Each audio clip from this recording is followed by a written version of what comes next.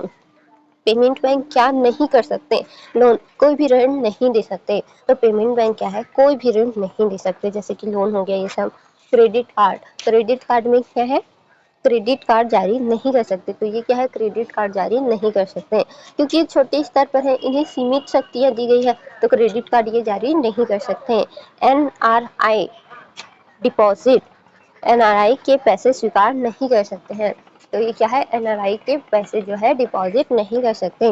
निवेश नियम, जमा राशि का 75% सरकारी प्रतिभूति जी सेक्टर में निवेश और 25% अन्य सुरक्षित तरल साधनों में किया जाता है। तो 75% सरकार की प्रतिभूति में और 25% अन्य सुरक्षित तरल साधनों में, इससे पैसा सुरक्षित रहता है। CRR, कैश रिजर्व रेशियो, अन्य बैंक की तरह आरबीआई के पास CRR रखना जरूरी है।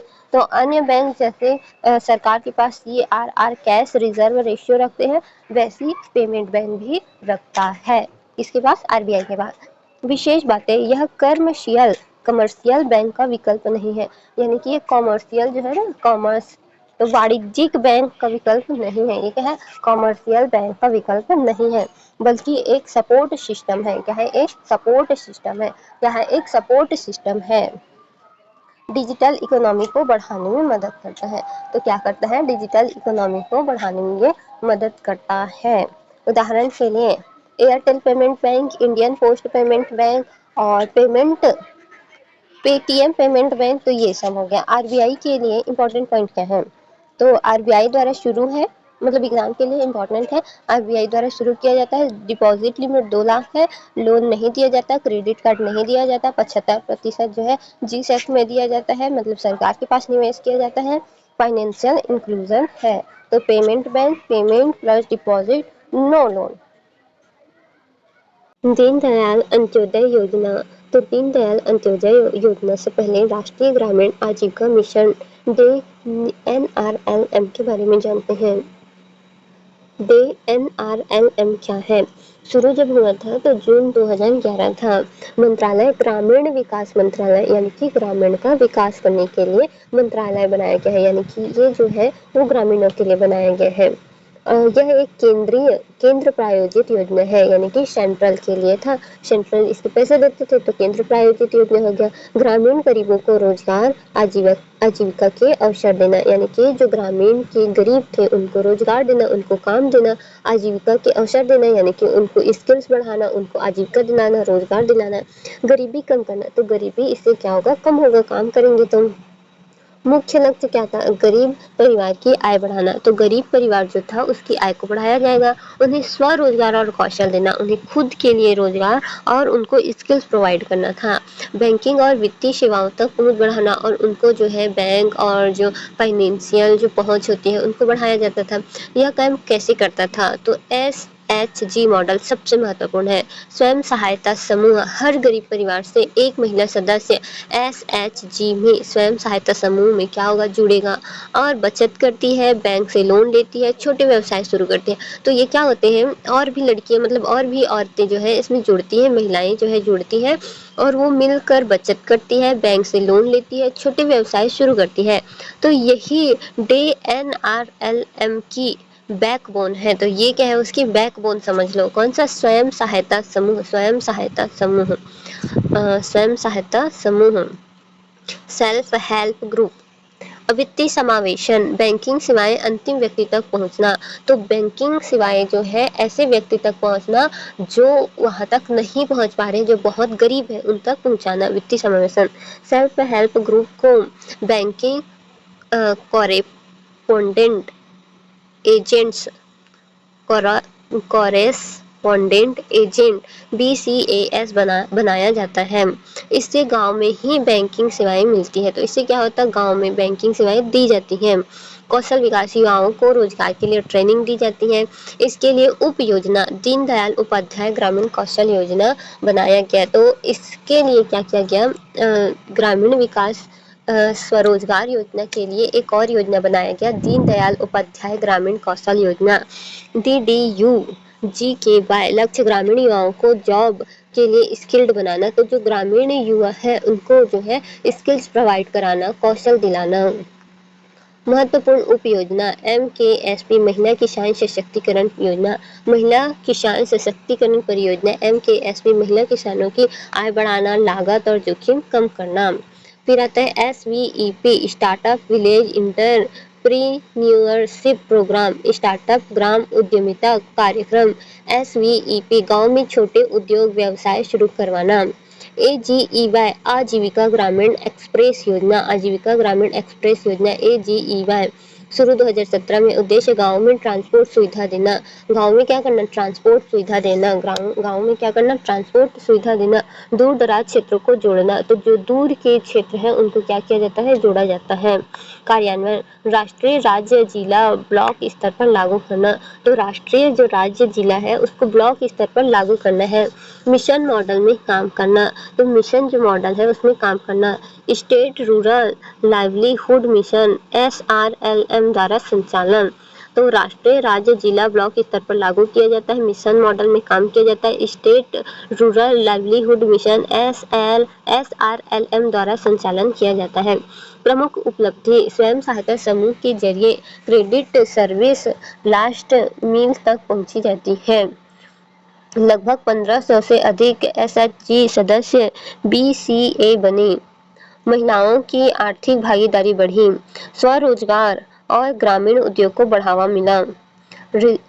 RSETI ग्रामीण स्वरोजगार प्रशिक्षण संस्थान RSETI बैंकों के सहयोग से युवाओं को सेल्फ एम्प्लॉयमेंट ट्रेनिंग दिया जाता है। 2011 में शुरू किया गया था। Ministry of rural development SHG model सबसे important women empowerment focus. DDUGKY skills SVEP enterprise AGEY transport financial inclusion. तो NRL SHG plus skill plus self employment plus support.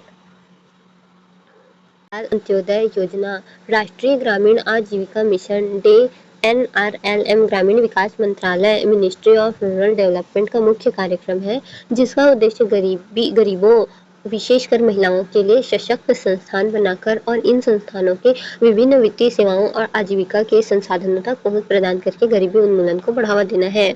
Day NRLM मांग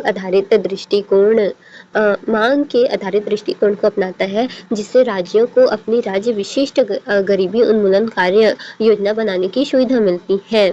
यानी कि वो मांग करते हैं कि हमें ये सीखना है, हमें ये करना है, उस हिसाब से राज्य जो है अपनी गरीबी उन्मूलन कार्यक्रम योजना की सुविधा मिलती है। जिन ब्लॉक और जिलों में डे NRLM के सभी घटक चाहे SRLM या सहयोगी संस्थाओं या गैर सरकारी संगठनों के माध्यम से कार्यान्वित किए जाएंगे, वे गहन ब्लॉक और जिले होंगे, जबकि शेष गैर गहन ब्लॉक और जिले होंगे। राष्ट्रीय ग्रामीण आजीविका मिशन, राष्ट्रीय ग्रामीण आजीविका नेशनल रूरल आजीविका मिशन, स्वर्ण जयंती ग्राम योजना SGSY का पुनर्गठित संस्करण है। NRLM का नाम 29 मार्च 2016 से डे NRLM दीनदयाल अंत्योदय योजना राष्ट्रीय ग्रामीण आजीविका मिशन कर दिया गया है। NRLM ने देश भर के 600 जिलों में 6000 ब्लॉक, 25 लाख ग्राम पंचायतों और 6 लाख गाँवों में फैले 7 करोड़ ग्रामीण गरीब परिवार को स्वयं प्रतिबंधित स्वयं सहायता समूह SHG और संघबद्ध संस्थानों के माध्यम से कवर करने और उन्हें 8 से 10 वर्षों की अवधि में आजीविका समूह के लिए सहायता प्रदान करने का एजेंडा निर्धारित किया, जिसके अतिरिक्त गरीबों को उनके अधिकारों, हकों और सार्वजनिक सेवाओं तक बेहतर पहुंच, जोखिम का विविधीकरण और सशक्तिकरण के बेहतर सामाजिक संकेतों को प्राप्त करने में सुविधा प्रदान की जाएगी। NRLM गरीबों की अंतर्निहित क्षमताओं का उपयोग करने और उन्हें देश की बढ़ती अर्थव्यवस्था में सहभागिता करने के लिए क्षमताओं, सूचना, ज्ञान, कौशल, उपकरण, वित्त और सामूहिकीकरण से पूरक बनाने में विश्वास करते हैं। गरीब परिवारों को लाभकारी स्वरोजगार और कुशल वेतनभोगी रोजगार के अवसर उपलब्ध कराकर गरीबी कम करना, जिससे परिणामस्वरूप गरीबों के मजबूत जमीनी स्तर के संस्थानों का निर्माण करके उनकी आजीविका में स्थायी रूप से उल्लेखनीय सुधार हो सके।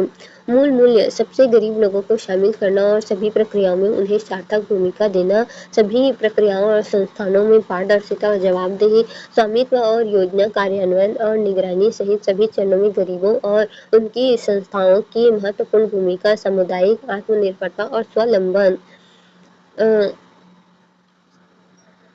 डिजिटल रुपया CBDC central bank digital currency. Digital रुपया भारत की आधिकारिक डिजिटल मुद्रा है। इसे जारी करता है भारतीय रिजर्व बैंक। CBDC क्या है? यह फिएट करेंसी यानी कि लीगल टेंडर है, यानी कि ये डिजिटल रुपया है लीगली, यानी जैसे 100 का नोट होता है वैसे ही इसका डिजिटल रुपया है, यानी कि सरकार ने इसे अपना रुपया बताया है। सरकार द्वारा समर्थित, पूरी तरह वैध, लीगल, नकदी जैसा भरोसेमंद। डिफरेंस: कैश यानी कि फिजिकल है, UPI बैंक का पैसा होता है, इंटरमीडियरी और सीबीडीसी सीधे आरबीआई का पैसा होता है। कैसे काम करेगा? आरबीआई डिजिटल टोकन जारी करेगा, यह आपके मोबाइल वॉलेट में रहेगा। तो आरबीआई क्या है? डिजिटल टोकन जारी करेगा और यह आपके मोबाइल वॉलेट में रहेगा। इसे किसी के पास भी भेज सकते हैं, किसी से प्राप्त कर सकते हैं, खर्च भी कर सकते हैं। बिल्कुल एटीएम से निकले नोट जैसा, लेकिन डिजिटल होगा।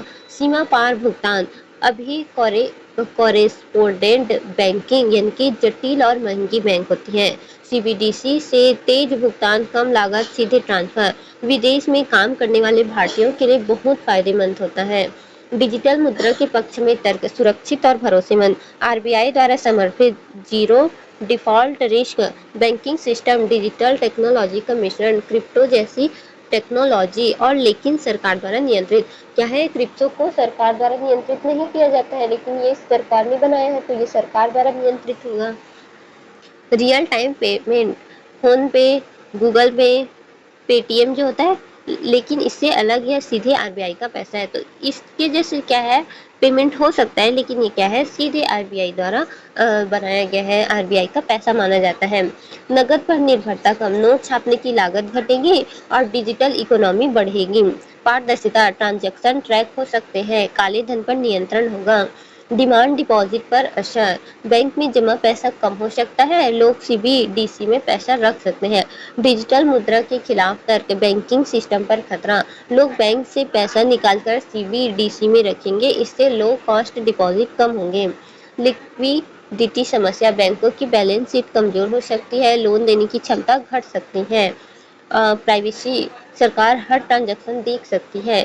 फिन टेक कंपनी पर असर, लोग सीधे सीबीडीसी उपयोग करेंगे, बीच की कंपनी यूपीआई ऐप का कम महत्वपूर्ण हो सकती है।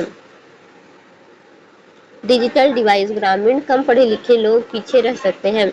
भारत जल्दी क्यों ला रहा है सीबीडीसी को? क्रिप्टो करेंसी का खतरा, जैसे कि बिटकॉइन है, लोग बिना नियंत्रण वाली मुद्रा में जा रहे हैं।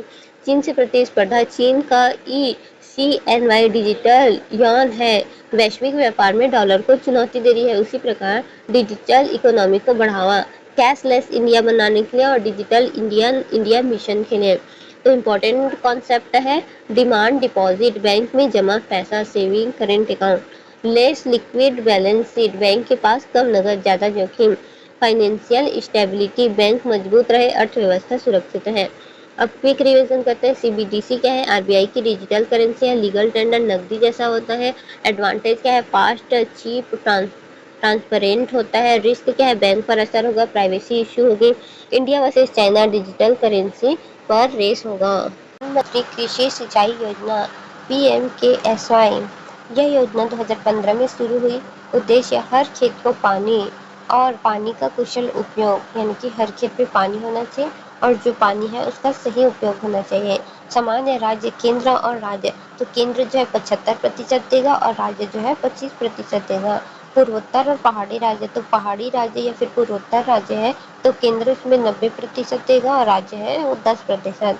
मुख्य घटक AIBP, तो बड़ी सिंचाई प्रोजेक्ट को जल्दी पूरा करना। एक्सेलरेटेड इरिगेशन बेनिफिट प्रोग्राम, बड़े सिंचाई प्रोजेक्ट को जल्दी पूरा करना। लक्ष्य अधूरी परियोजनाओं को तेजी से पूरा करना। HKKP, हर खेत को पानी, हर खेत तक पानी पहुंचना, इसमें शामिल है नहर, कुएं, ट्यूबवेल, जल स्रोतों की मरम्मत, वर्षा जल संचय। वाटर सेट डेवलपमेंट, वर्षा आधारित क्षेत्रों में जल संरक्षण, मिट्टी संरक्षण प्लस नमी संरक्षण। उप घटक CAD, कॉमन एरिया डेवलपमेंट, सिंचाई का बेहतर उपयोग। SMI, सरफेस माइनर इरिगेशन, छोटे जल स्रोत। RRB, रिपेयर, रिनोवेशन, रिस्टोरेशन, जल संरचनाओं की मरम्मत। सिंचाई का विस्तार, पानी की बर्बादी कम करना। माइक्रो इरिगेशन यानी कि ड्रिप, स्प्रिंकलर बढ़ाना और भूजल रिचार्ज बढ़ाना। जल वृत्त, जमीन के नीचे पानी का भंडार, बारिश का पानी जमीन में जाकर इसे भरता है। बेरी, अर्बन कृषि, शहर के आसपास की खेती जैसे सब्जियां, डेयरी, पोल्ट्री। सटीक सिंचाई, कम पानी में ज्यादा उत्पादन, उदाहरण ड्रिप इरिगेशन। निष्कर्ष, PMKSY कई योजनाओं को मिलाकर बनी है। AIBP IWMP यानी कि watershed, OFWM on farm water management, इसलिए इसे समेकित सिंचाई योजना कहते हैं। NPA नॉन परफॉर्मिंग एसेट्स क्या होता है? जब बैंक का दिया हुआ लोन 90 दिन तक नहीं चुकाया जाता है तो वह NPA बन जाता है। सब स्टैंडर्ड 12 महीने से कम समय से NPA, डाउटफुल 12 महीने से ज़्यादा, लॉस एसेट्स वसूली की उम्मीद नहीं। पूंजी पर्याप्तता अनुपात CAR क्या है? बैंक के पास कितना पूंजी है यह बताता है। यह बैंक के जोखिम रिस्क को संभालने की क्षमता दिखाता है। CAR bank capital risk wait assets into 100, bank डूबने से बचाता है, जमाकर्ताओं का पैसा सुरक्षित करता है, वित्तीय स्थिरता। टीयर 1 लेवरेज रेशन, बैंक की मुख्य पूंजी और उसकी कुल संपत्ति का अनुपात, मतलब बैंक के पास असली ताकत कितनी है। Tier 1 ratio, tier 1 minus capital, tier 1 capital total exposure.